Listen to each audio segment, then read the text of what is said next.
رسول اللہ صلی اللہ علیہ وآلہ وسلم نے فرمایا، راستوں پر بیٹھنے سے اجتناب کرو، اور اگر کوئی مجبوری ہو تو راستے کا حق ادا کرو۔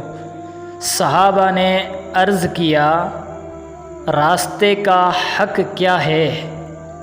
آپ صلی اللہ علیہ وآلہ وسلم نے فرمایا، نگاہیں نیچے رکھنا، کسی کو تکلیف نہ دینا، سلام کا جواب دینا، اچھی بات بتانا اور بری بات سے منع کرنا۔